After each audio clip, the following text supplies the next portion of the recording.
শুভেচ্ছা জানাচ্ছি। আমি রাব্বিল হাসান রূপম। এই ভিডিওতে আপনাদের সাথে অত্যন্ত গুরুত্বপূর্ণ একটি বিষয় নিয়ে আলোচনা করব। যারা আপনারা অলরেডি কোডিং করছেন কিংবা কোডিং শিখছেন তাদের সবার জন্যই এই বিষয়টি খুবই গুরুত্বপূর্ণ। আর বিষয়টি হচ্ছে রিডান্ডেন্ট কোড। তো রিডান্ডেন্ট কোড মানে কি, প্রথমে আমাদেরকে সেই বিষয়টা বুঝে নিতে হবে। তো আমার এই যে স্ক্রিন, এই স্ক্রিনের যে ব্যাকগ্রাউন্ডে আপনারা কি দেখতে পাচ্ছেন? বিশাল একটা আবর্জনার স্তূপ দেখতে পাচ্ছেন এবং সেখানে আরও দেখতে পাচ্ছেন একটা ট্রাক থেকে নতুন করে আবর্জনা ফেলা হচ্ছে। তো এই যে আবর্জনা দেখতে পাচ্ছেন, ঠিক আমাদের সফটওয়্যারের ভিতরে বা আমাদের প্রোগ্রামের ভিতরেও এই ধরনের কিন্তু অনেক আবর্জনা থাকে। এই আবর্জনাগুলোকে আমরা বলছি রিডান্ডেন্ট কোড বা আবর্জনা কোড। এখন আমাদের প্রোগ্রামের ভিতরে বা সোর্স কোডের ভিতরে আবর্জনা কোডগুলো আসলে কীভাবে তৈরি হচ্ছে? আমরা অনেক সময় দেখা যাচ্ছে যে দরকার নেই বা বুঝে না বুঝে ভেরিয়েবল ডিক্লেয়ার করে ফেলছি, ফাংশন ডিক্লেয়ার করে ফেলছি, ক্লাস লিখে ফেলছি, বা অনেক সময় দেখা যাচ্ছে যে আননেসেসারি অনেক কমেন্টস কিন্তু আমরা করে ফেলি। তো এভাবে আমাদের সোর্স কোডের ভিতরে ডে বাই ডে কিন্তু আবর্জনার সংখ্যাটা বেশি হয়ে যাচ্ছে। আবার অনেক সময় দেখা যায় সফটওয়্যার যখন আমরা আপডেট করি বা এনহ্যান্স করি তখন এক্সিস্টিং সোর্স কোডগুলোকে আমরা রেখে দিই। সেগুলোর প্রয়োজন থাকুক বা না থাকুক আমরা সেগুলোকে রেখে দিই। কোনো সময় হয়তো বা আনইউজড অবস্থায় রেখে দিই, কোনো সময় হয়তো বা কমেন্টস করে রেখে দিই, হঠাৎ যেভাবেই হোক আমরা সেগুলোকে রেখে দিই। বা আমাদের কাছে মনে হয় যে এখন আমার এই ফাংশনটা কাজে লাগবে না, হয়তো বা ভবিষ্যতে কাজে লাগবে, এই বলে আমরা রেখে দিই। তো এভাবে হচ্ছে কি আমাদের যে সোর্স কোড, এই সোর্স কোডের ভেতরে আবর্জনার পরিমাণটা অনেক বেশি বেড়ে যাচ্ছে, রিডান্ডেন্ট কোডের সংখ্যা অনেক বেশি বেড়ে যাচ্ছে। তো কম্পিউটার প্রোগ্রামিংয়ের ভাষায় redundant code is a code যেটা আপনার সোর্স কোডের ভেতরেও থাকতে পারে এবং নট অনলি দ্যাট আপনার প্রোডাকশন কম্পাইলড কোডের ভেতরেও থাকতে পারে। অর্থাৎ আপনি যে একটা সফটওয়্যার যখন ডেভেলপ করছেন, অর্থাৎ সেটা যখন আনকম্পাইলড অবস্থায় অ্যাজ এ সোর্স কোড অবস্থায় আছে সেটার ভিতরেও রিডান্ডেন্ট কোড থাকতে পারে। আবার কম্পাইলড অবস্থায় যখন সেটা ইউজার ইউজ করছে বা প্রোডাকশনে চলে গেছে সেখানেও আপনার রিডান্ডেন্ট কোড থাকতে পারে এবং সকল রিডান্ডেন্ট কোডই হচ্ছে আননেসেসারি কোড। এখন এই আননেসেসারি কোডগুলো বিভিন্ন কারণে তৈরি হতে পারে। কিছু কারণ আমি একটু আগেই বললাম, এছাড়াও আরও বেশ কিছু কারণ হতে পারে। যেরকম ধরুন কোনো একটা ভ্যালু বা কোনো একটা ফাংশন বা কোনো একটা লজিক আপনি অলরেডি ইভ্যালুয়েট করে ফেলেছেন বা কম্পিউটেশন করে ফেলেছেন, আবার আপনি সেটাকে রিকম্পিউট করছেন বা নতুন করে ক্যালকুলেশন করছেন, তখন এই যে অভ্যাসটা আপনার বা এই যে প্র্যাকটিসটা, এই প্র্যাকটিসটা কিন্তু একটা রিডান্ডেন্ট কোডিংয়ের প্র্যাকটিসের মধ্যে চলে যাচ্ছে। এই কাজটা কিন্তু অনেক সময় আমরা করে থাকি যে একটা ভ্যালু বা একটা কোনো রেজাল্ট আমরা অলরেডি রিটার্ন নিয়েছি এক জায়গায়, সেটাকে আমরা বারবার রিইউজ না করে বিভিন্ন জায়গায় বারবার সেটাকে আমরা রিএক্সিকিউট করছি। তখন এই যে কোডিং প্র্যাকটিসটা আমাদের, এটা হচ্ছে রিডান্ডেন্ট কোডিং প্র্যাকটিসের মধ্যে পড়ে যাচ্ছে। This is very bad practice. এবং নট অনলি দ্যাট, আমরা এরকম অনেক ভেরিয়েবল লিখি, ফাংশন লিখি কিংবা অনেক প্রপার্টিকে কল করি যেটা কখনোই হয়তো বা দেখা যাচ্ছে যে আমরা ব্যবহার করছি না, বা কখনোই হয়তো বা দেখা যাচ্ছে যে সেটা কোনো এক্সিকিউশনে যাচ্ছে না। তখন এটাও কিন্তু একটা রিডান্ডেন্ট কোড বা আবর্জনা কোড। এবং এই আবর্জনা কোডগুলো হয় কি, আমাদের যে সফটওয়্যারের লজিক কিংবা কার্যক্রম বা ওয়ার্কফ্লো, এখানে কিন্তু কোনো এফেক্ট ফেলে না, জাস্ট অলস সেগুলো বসে থাকে। কী কী বসে থাকে? Unnecessary variable, function, class, comments. আমি একটু আগে এই বিষয়গুলো ডিসক্রাইব করলাম। এখন এই যে আমরা আমাদের অ্যাপ্লিকেশনের ভিতরে রিডান্ডেন্ট কোডের সংখ্যা দেখা যাচ্ছে যে বিভিন্ন সময় এনহ্যান্সমেন্টের কারণে বা আপডেটের কারণে বা ভবিষ্যতের ইউজ করব এই ধরনের বিভিন্ন প্ল্যানিংয়ের কারণে রেখে দিচ্ছি। এই রেখে দেওয়ার কারণে কিন্তু আমাদের অ্যাপ্লিকেশনের ভিতরে এই রিডান্ডেন্ট কোডগুলো বিভিন্নভাবে অ্যাডভার্স ইফেক্ট ফেলছে। কী কী ইফেক্ট ফেলছে? যেরকম আমাদের অ্যাপ্লিকেশনের যে রিলিয়েবিলিটি, সেই রিলিয়েবিলিটি একেবারেই কমিয়ে দিচ্ছে, মেইনটেইনবিলিটি কমে দিচ্ছে। অর্থাৎ একটা সফটওয়্যার যখন আপনার কাছ থেকে অন্য আরেকজনের কাছে চলে যাচ্ছে, তখন অন্য আরেকজন যখন সেই সোর্স কোডটা ওপেন করছে, তখন সেই সোর্স কোডের মধ্যে কোন কোডটা কাজের আর কোনটা কাজের না সেটা বুঝে উঠতেই কিন্তু দেখা যাচ্ছে যে তার অনেক বেশি সময় নষ্ট হয়ে যাচ্ছে। অনেক সময় বিশেষ ক্ষেত্রে দেখা যাচ্ছে বুঝে উঠতে পারতেছে না। এই কারণে দেখা যাচ্ছে কি সফটওয়্যার মেইনটেইন করার জন্য বা নেক্সট আপডেট করার জন্য বা এনহ্যান্সমেন্টে গিয়ে বিভিন্ন সময় বিভিন্ন ইস্যু আমাদের অ্যারাইজ করতেছে, বাগ অ্যারাইজ করতেছে। এবং নট অনলি দ্যাট, অনেক ক্ষেত্রেই এই যে ডেড কোডগুলো আছে বা আননেসেসারি কোডগুলো আছে, এগুলো কিন্তু আমাদের সফটওয়্যারের যে ওভারঅল পারফরমেন্স, সেই ওভারঅল পারফরমেন্সের উপরে ম্যাক্সিমাম ক্ষেত্রেই আমি বলবো যে নেগেটিভ ইফেক্ট ফেলে, পারফরমেন্সকে কমিয়ে দেয় এবং আননেসেসারি অনেক বাগ ক্রিয়েট হয় কিন্তু এই ধরনের আননেসেসারি কোড থেকে। তো যাই হোক, রিডান্ডেন্ট কোড বিষয়টা কি, এই বিষয়টা আশা করি আপনাদেরকে বোঝাতে পেরেছি। আমি যদি একটা রিয়েল এক্সাম্পল দিই, ধরুন আমার এইখানে আমি একটা ফাংশন লিখেছি। এই ফাংশনের মধ্যে আমি করেছি কি, অনেকগুলো ডাটা সিলেক্ট করে আমি একটা অ্যারে তৈরি করেছি। এখানে খেয়াল করে দেখুন, আমি নিউ কালেকশন নামে একটা ভ্যারিয়েবল ডিক্লেয়ার করেছি। সেই ভ্যারিয়েবলের ভেতরে আমি ভ্যালু রেখেছি, দেন তারপরে কিন্তু সেই ভ্যারিয়েবলটাকে আবার আমি কি করেছি, এখানে রিটার্ন করে দিয়েছি। এখানে এই যে নিউ কালেকশন নামে যে ভ্যারিয়েবলটা আমি লিখেছি, এই ভ্যারিয়েবলটা কিন্তু টোটালি আননেসেসারি একটা ভ্যারিয়েবল। আমি যদি এই ভ্যারিয়েবলটা এখানে না নিয়ে, এই ভ্যারিয়েবলটা যদি আমি না নিয়ে সরাসরি আমার এই রেজাল্টটাকে যদি আমি রিটার্ন করে দিতাম, তাহলে কিন্তু ওই ভ্যারিয়েবলটার আর প্রয়োজন আমার ছিল না। সো ওই ভ্যারিয়েবলটা হচ্ছে একটা রিডান্ডেন্ট কোড, রাইট? এবং আমার এই যে সোর্স কোডটা আপনারা দেখতে পাচ্ছেন, এখানে আরও অনেক রিডান্ডেন্ট কোড আছে। যেরকম এই যে এখানে আমি রেজাল্ট তৈরি করেছি, এভাবে রেজাল্ট ভেরিয়েবলের ভিতরে এটাকে না রেখে দিয়ে, রেজাল্ট ভেরিয়েবলের ভিতরে এটাকে না রেখে দিয়ে আমি যদি সরাসরি এখানে এটাকে রিটার্ন করে দিতাম, তাহলে দিস ইজ গুড প্র্যাকটিস। ওকে, তাহলে এখানে আশা করি রিডান্ডেন্ট কোডের একটা ছোট্ট এক্সাম্পল আমি দিতে পেরেছি। এবং নট অনলি দ্যাট, এবং আমি যদি একটু সিএসএস এর ভেতরে যাই, ধরুন আমি এখানে সিএসএস এর ভেতরে যাচ্ছি, তো অনেক সময় আমরা দেখা যাচ্ছে যে সিএসএস লেখার ক্ষেত্রে বিশেষ করে বিভিন্ন সময় বিভিন্ন সিএসএস ক্লাস হুটহাট লিখে ফেলি, বাট পরবর্তীতে সেই সিএসএস ক্লাসের কোনো ব্যবহার থাকে না বা প্রয়োজন আমাদের হয় না।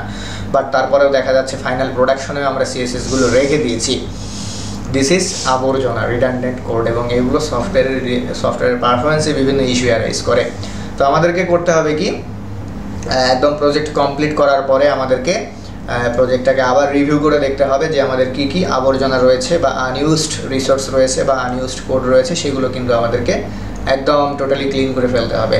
এতে করে আমাদের সফটওয়্যার নেক্সট টাইম ইনহ্যান্স করতে, আপডেট করতে বা মেইনটেইন করতে ইজি হবে, এবং পরবর্তীতে অন্য কোনো কোডার যখন এই সোর্স কোডটা খুলবে, সে সহজেই সব কিছু বুঝে উঠতে পারবে, কেননা এখানে যা থাকবে সবই সাজানো গোছানো এবং প্রয়োজনীয়। সিএসএসের ক্ষেত্রেও এই ঘটনাটা ঘটে। অনেক সময় দেখা যাচ্ছে কোনো একটা সিএসএস প্রপার্টির দরকার নেই, তারপরে আমরা সিএসএস প্রপার্টিটাকে ডিক্লেয়ার করে ফেলেছি। এটা গেল হচ্ছে সিএসএস। এরপরে আসুন, রিডান্ডেন্ট অনেক প্রপার্টিস থাকে, অনেক অ্যাসেটও কিন্তু থাকে। বিভিন্ন সময় দেখা যাচ্ছে বিভিন্ন ইমেজ নেই আমরা, বা বিভিন্ন আইকন নেই, যেগুলো দেখা যাচ্ছে যে আমরা হয়তো অ্যাপ্লিকেশনে কখনো ব্যবহারই করি না। এবং নট অনলি দ্যাট, আমি যদি একটু প্যাকেজের কথা বলি, ধরুন এখানে আপনাদেরকে আমি যে প্রজেক্টটা দেখাচ্ছি, এটা একটা লারাভেলের প্রজেক্ট। লারাভেলের সঙ্গে এখানে রিয়াক্ট স্ক্যাফোল্ড করা আছে।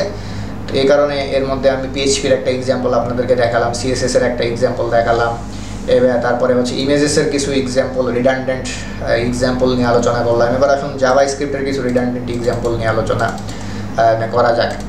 তো আমরা যখন জাভা স্ক্রিপ্ট লিখছি বা হোয়াট এভার আমরা রিয়াক্টে কোড লিখছি, অনেক সময় দেখা যায় যে আননেসেসারি অনেক কিছু আমরা উপরে ইম্পোর্ট করে ফেলেছি। তো আমি একটু দেখে নিতে চাই যে আননেসেসারি কোথায় কি ইম্পোর্ট করা আছে, তাহলে একদম প্র্যাকটিক্যালি আপনাদেরকে আমি বিষয়টা দেখাতে পারবো।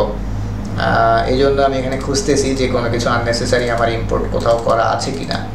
যদিও আমি রিডান্ডেন্ট কোডের ব্যাপারে খুবই সতর্ক, আমি আননেসেসারি কোনো কিছু ইম্পোর্ট করি না আসলে, অ্যাজ ইউজুয়াল। হুটহাট ভুলক্রমে দু একটা যদি হয়ে যায়, তারপরেও পরবর্তীতে সেটাকে সঙ্গে সঙ্গে ক্লিন করে ফেলি। এই কারণে কোনো আননেসেসারি ইম্পোর্ট আমি দেখাতে পাচ্ছি না। এই যে পেয়ে গেছি, এই যে খেয়াল করে দেখুন এখানে পেয়ে গেছি। এখানে এই যে বাটন, এই যে রিয়াক্ট বুটস্ট্র্যাপ থেকে আমি বাটনকে ইম্পোর্ট করেছি, দ্যাট ইজ টোটালি আননেসেসারি। এটা কিন্তু আমি এখানে ইউজই করিনি কোথাও, হ্যাঁ ইউজ করিনি, এই কারণে কিন্তু ফেড হয়ে আছে, আমি ইউজ করিনি। তাহলে this is my redundant code, আমি এটাকে অবশ্যই ক্লিন করে দেবো। তারপরে যে HTML to PNG থেকে আমি যেটাকে ইম্পোর্ট করেছি, এটাকে আমি ব্যবহার করিনি, তাহলে this is one of my redundant code, আমি এটাকেও রিমুভ করে দিলাম। ওকে, এবং এই যে এখানে আরও যদি আমরা দেখি পরের পেজে, এখানে আর নাই, আরও বেশ কয়েকটা পেজ ঘুরে দেখি আমি যে কোনো রিডান্ডেন্ট কোড আছে কিনা। এই যে এখানে একটা আছে, আমি আর একটা সার্ভিস বা প্রপার্টি এখানে আমি ইম্পোর্ট করেছি বাট ব্যবহার করিনি। এই যে এখানে একটা আইকন ইম্পোর্ট করেছি বাট আমি ব্যবহার করিনি। This is my redundant code বা আমার কোডের আবর্জনা। এইখানেও একটা আবর্জনা আছে, এই যে ক্রিয়েট ইউজার। আমি যদি ফাইন্ড ইউজেস করে দেখি, দেখুন ফাইন্ড ইউজেস করলে এই পেজে কিন্তু এর কোনো ইউজ আপনি দেখতে পাবেন না। এই পেজে এর কোনো ইউজ নাই, এই কারণেই কিন্তু ফেড হয়ে আছে। এটাকে ক্লিয়ার করে দিলাম। হ্যাঁ, তারপরে রিডান্ডেন্ট কোড আর কোথায় আছে যেটা আমি কখনোই ইউজ করিনি, আমি একটু দেখে নিতে চাই। এতে করে আমারও দেখা হচ্ছে এবং আশা করি আপনারাও আবর্জনা কোড বিষয়টি বুঝতে পারতেছেন। এবং এখানে রিয়েল এক্সাম্পল দিয়ে বোঝাচ্ছি যে প্রজেক্ট করার পরে ফাইনাল একটা রিভিউ নিয়ে কোডের ভিতরে কোনো যদি আননেসেসারি কোড থাকে বা আবর্জনা কোড থাকে সেগুলো ক্লিন করে ফেলতে হবে। এবং আমরা সবসময়ই চেষ্টা করব কোডিংয়ের ভিতরে কমেন্টস কম করতে। আপনি যদি বেশি বেশি কমেন্টস করেন তাহলেও কিন্তু কোডের মেইনটেইন করতে বা রিডেবিলিটি এগুলো কমে যায়। আপনি যখন সোর্স কোড লিখবেন, কোড লেখার সময় আপনার ফাইলের নাম, ক্লাসের নাম, ভেরিয়েবলের নাম আপনি এমনভাবে লিখবেন সেটা দেখেই যেন বোঝা যায় যে সেটার কাজ কি। যেরকম খেয়াল করে লিখুন, আমি এখানে কি লিখেছি, QR read, QR scan, QR code read করা, কিউআর কোড স্ক্যান করা, user add, user list, user update. আমার তো এখানে ফাইলের নাম, ভ্যারিয়েবলের নাম, ক্লাসের নাম দেখেই স্পষ্টভাবে একদম স্পেসিফিকভাবে বোঝা যাচ্ছে যে এর কাজ কি। তাহলে আমার ভ্যারিয়েবলের নাম, আমার ফাইলের নাম, আমার ফাংশনের নাম, আমার ক্লাসের নাম দেখে যদি স্পেসিফিকভাবে স্পষ্টভাবে বোঝা যায় যে আসলে সেটার কাজ কি, তাহলে সেখানে আননেসেসারি কোনো কমেন্টস করার কোনো প্রয়োজন নেই। আমি আবার বলছি, আননেসেসারি কোনো কমেন্টস করার কোনো প্রয়োজন নেই। আমাদের যে কোডিং বিহেভিয়ার বা প্র্যাকটিস, এই প্র্যাকটিসের ভিতরে কিন্তু অনেকেই আছে একদম কথায় কথায় কিছু হলেই কমেন্টস করে। কমেন্টস করার তো দরকার নাই। আপনার এই যে সোর্স কোড, এই সোর্স কোডটা নেক্সট টাইম যে রিড করবে সে তো একেবারে ইলিটারেট পিপল না। তাহলে আপনি সোর্স কোডের এইখানে যোগ করেছেন, এইখানে বিয়োগ করেছেন, এইখানে ভ্যারিয়েবল ডিক্লেয়ার করেছেন, এই ভ্যারিয়েবলের এই কাজ ওই কাজ, এভাবে তো এত বেশি কমেন্টস করার কোনো প্রয়োজন নেই। আপনি ওর নামটাই ঠিক ওভাবে দিবেন, নাম দেখেই যেন ওর কী কাজ বোঝা যায়। ওকে, যেরকম crypto helper, form helper, route helper, session helper. এখানে খেয়াল করে দেখুন, আপনারা যদি রিঅ্যাক্ট.js নাও জেনে থাকেন, আপনারা যদি লারাভেল ডেভেলপার নাও হয়ে থাকেন, আপনারা যদি কখনো প্রজেক্ট নাও করে থাকেন, এখানে আমার যে ফাইলের নাম, আমার যে প্রপার্টির নাম, এগুলো দেখে আমার মনে হয় আপনারা বুঝতে পারতেছেন যে কোন ফাইলের, কোন প্রপার্টির, কোন ফাংশনের কাজ কি, রাইট? এবং নট অনলি দ্যাট, এখানে প্রত্যেকটা জায়গাতে ঠিক একইভাবে সোর্স কোডগুলো লেখা আছে। কেউ যদি কোডিং নাও জানে তারপরে এই ফাইলটা খুললে সে বুঝতে পারবে যে এখানে কোন জায়গায় আসলে কি বিষয়গুলো আছে। তো যাই হোক, এটা তো আমি জাভাস্ক্রিপ্টের মধ্যে দেখালাম। এবার একটু প্যাকেজের মধ্যে দেখাই। composer.json হচ্ছে পিএইচপির প্যাকেজ। তো আমরা করব কি, সফটওয়্যার ডেভেলপ করার সময় বা অ্যাপ্লিকেশন ডেভেলপ করার সময় বিভিন্ন কারণে দেখা যাচ্ছে যে R&D করার জন্যেও বা কিংবা ট্রায়াল অ্যান্ড এররের জন্য অনেক প্যাকেজ ইনস্টল করে ফেলি। আমাদের প্রোডাকশন শেষে যখন আমরা আবার রিভিউ করার সময় আমরা একটু দেখে নেব যে কোন লাইব্রেরিটা আসলে আমাদের দরকার নাই বা কখনো ইউজ হয় নাই, সেই লাইব্রেরিগুলো কিন্তু অবশ্যই আমাদেরকে ইরেজ করে দিতে হবে। ওকে, ধরুন আমি composer.json-এ ধরুন এখানে পিএইচপি ইউনিট আমি সাপোজ ব্যবহার করিনি, তাহলে যেটা আমি ব্যবহার করিনি আমি সেটাকে ইরেজ করে দেবো। ইরেজ করে দিয়ে আবার নতুন করে কম্পোজার ইনস্টল করব। তাহলে হবে কি, আমার ভেন্ডর ফাইলের সাইজ কমে যাবে। তো এই প্রজেক্টের ভিতরে লারাভেল ব্যবহার করা আছে, রিঅ্যাক্ট ব্যবহার করা আছে। আমি লারাভেলের composer.json প্যাকেজটা আপনাদেরকে দেখালাম। এবার আসুন রিঅ্যাক্টের একটা প্যাকেজ দেখাই। রিঅ্যাক্টের জন্য কি আমরা জানি প্যাকেজ.json। এই প্যাকেজ.json-এর মধ্যে আমরা প্রয়োজনীয় অনেক লাইব্রেরি, অনেক ডিপেন্ডেন্সি বিভিন্ন সময় ইনস্টল করে ফেলি। খেয়াল করে দেখুন, এখানে যে কয়েকটা ডিপেন্ডেন্সি আমার আছে সবই প্রয়োজনীয়, অপ্রয়োজনীয় একটাও এখানে নেই। তার মানে এখানে কোনো রিডান্ডেন্ট জাভাস্ক্রিপ্ট প্যাকেজ নেই, এখানে কোনো রিডান্ডেন্ট পিএইচপি প্যাকেজ নেই, কোনো আবর্জনা জাভাস্ক্রিপ্ট নেই, কোনো আবর্জনা কমেন্টস নেই, কোনো আবর্জনা আমার ইমেজ কিংবা কোনো অ্যাসেট ফাইল নেই, কোনো আবর্জনা সিএসএস ফাইলও আমার নেই। যদিও সিএসএস ফাইলটা আমাকে আরেকবার রিভিউ করে দেখতে হবে যে এখানে আনইউজড কোনো সিএসএস ক্লাস বা আবর্জনা সিএসএস ক্লাস আছে কিনা। এবং এখানে যে আমি পিএইচপি লিখেছি এখানেও যে দুই একটা আবর্জনা ছিল আমি অলরেডি ক্লিন করে ফেলেছি। তো আশা করি রিডান্ডেন্ট কোড সম্পর্কে পুরো ধারণাটা আপনাদের ক্লিয়ার হয়ে গেছে।